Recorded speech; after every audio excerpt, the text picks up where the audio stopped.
ہمارے ذہنوں میں جو معیارات بیٹھے ہوئے ہیں وہ کیا ہے؟ کامیابی پیسے سے ہے، کامیابی جائیداد سے ہے، کامیابی کاروبار سے ہے، کامیابی شہرت سے ہے، کامیابی اقتدار سے ہے.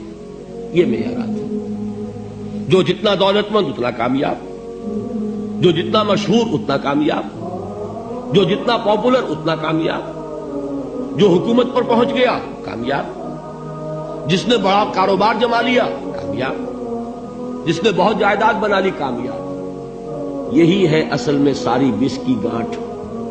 جو تصور کامیابی کا ہوگا اسی کے مطابق آپ کی بھاگ دوڑ ہوگی، اسی کے لیے جد و جہد ہوگی، اسی کے لیے توانائیاں صرف ہوں گی، اسی کے لیے دن رات کی مشقت ہوگی.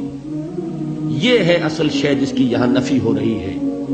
کامیابی دولت سے نہیں، کامیابی شہرت سے نہیں، کامیابی اقتدار اور طاقت اور حکومت سے نہیں، بلکہ کامیابی ہے ایمان سے، عمل صالح سے، تواصی بالحق سے، تواصی بالصبر سے.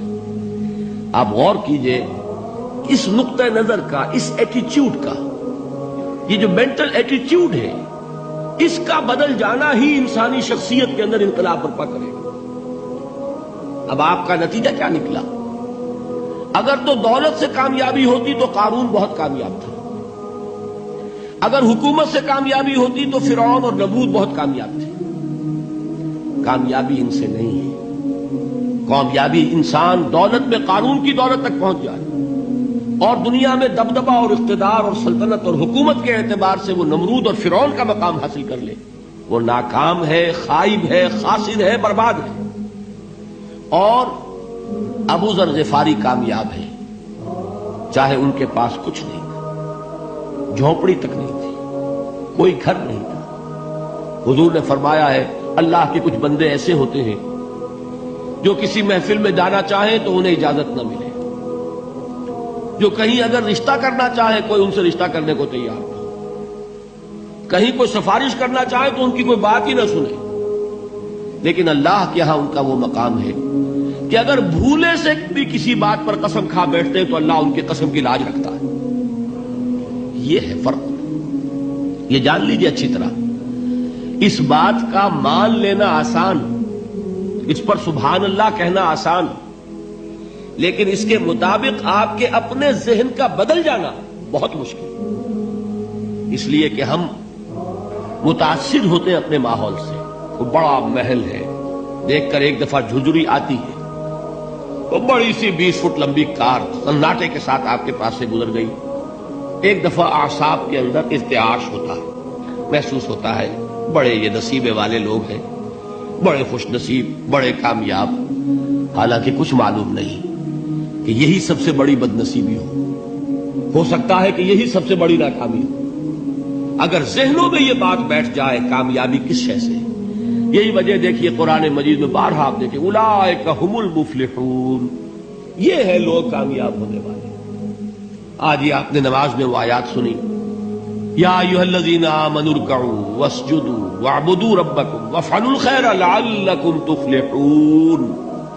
اے ایمان والو، رکوع کرو، سجدہ کرو، اپنے رب کی پرستش اور بندگی کرو اور اچھے کام کرو تاکہ تم کامیاب ہو جاؤ. تو کامیابی کن چیزوں سے ہے؟ یہ ہے سب سے بڑا سبق. یہ ہمارے دل میں اگر بات بیٹھ جائے، ٹھک جائے، تو زندگی بدل جائے گی. صبح و شام بدل جائیں گے، نقشے بدل جائیں گے، بھاگ دوڑ کا رنگ بدل جائے گا، ویلیو سٹرکچر بدل جائے گا. آج وہ ایک چیز نہایت اہم نظر آ رہی ہے، کل نہایت غیر اہم نظر آئے گی. جیسے کہ حضور کی حدیث ہے، مالی ولی الدنیا، مجھے تمہاری اس دنیا سے کیا سروکار ہے.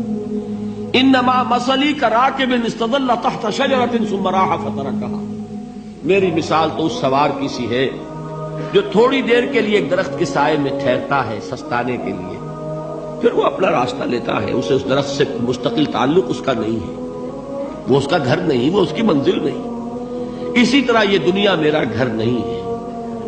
اب دیکھیے ہم کہتے ہیں انا للہ و انا الیہ راجعون، ہم تو مسافر ہیں، ہم اللہ کے پاس سے آئے، اللہ کی طرف ہمیں لوٹ جانا ہے. کن فی الدنیا کانک غریب او عابر سبیل، حضور فرماتے ہیں دنیا میں ایسے رہو جیسے کہ تم اجنبی ہو یا راہ چلتے مسافر. لیکن یہ طرز عمل کب ہوگا؟ جبکہ یہ آیت ہمارے ذہنوں کے اندر بیٹھ گئی ہو، والعصر ان الانسان لفی خسر الا الذین آمنوا وعملوا الصالحات وتواصوا بالحق وتواصوا بالصبر۔ یہ ہے اصل بات جو میں نے عرض کیا تھا کہ میں بتاؤں گا صحابہ کیوں ایک دوسرے کو یاد دلاتے تھے۔ اس لیے کہ دیکھیے جیسے برف باری اگر ہو رہی ہو، آپ باہر نکلیں گے تو برف آپ کے کپڑوں پر جم جاتی ہے نا، تو آپ جھٹکتے ہیں کپڑوں کو تاکہ برف ہٹ جائے۔ ہمارے ایمان پر اس دنیا میں رہتے ہوئے جب ہم متاثر ہوتے ہیں ماحول سے تو گردہ آ جاتا ہے، برف پڑ جاتی ہے، اس کو جھٹکتے رہنے کی ضرورت ہے۔ اور وہ جھٹکنے کی بہترین اور مؤثر ترین شکل یہی ہے کہ یاد رکھو کامیابی ان چیزوں سے نہیں ہے۔ چمک دمک جو ہے دنیا کی، یہ ساری چمک دمک جو تمہیں رجھا رہی ہے، جو تمہیں اپنے اندر گم کیے ہوئے، یہ لفظ گم پر اقبال کا وہ شعر یاد آ گیا کہ کافر کی یہ پہچان کے آفاق میں گم ہے، اور مومن کی یہ پہچان کے گم اس میں ہے آفاق۔ تم گم نہ ہو کر رہ جاؤ، اس میں مبہوت نہ ہو کر رہ جاؤ، مرعوب نہ ہو کر رہ جاؤ، دنیا ہی کی محبت تمہارے اوپر ڈیرے نہ ڈال دے، تمہارے دلوں کے اوپر مسلط نہ ہو جائے۔ لہذا تازہ کرتے رہا کرو، والعصر ان الانسان لفی خسر الا الذین آمنوا وعملوا الصالحات وتواصوا بالحق وتواصوا بالصبر۔ پھر یاد کر لو، پھر تازہ کر لو اپنے اس یقین کو کہ کامیابی دولت سے نہیں، کامیابی ثروت سے نہیں، کامیابی اقتدار سے نہیں، کامیابی شہرت سے نہیں، کامیابی جائیداد سے نہیں، کامیابی ہے ایمان سے، کامیابی ہے عمل صالح سے، کامیابی ہے تواصی بالحق سے، کامیابی ہے تواصی بالصبر سے۔ یہ چار چیزیں ہیں کہ جو کامیابی کے لوازم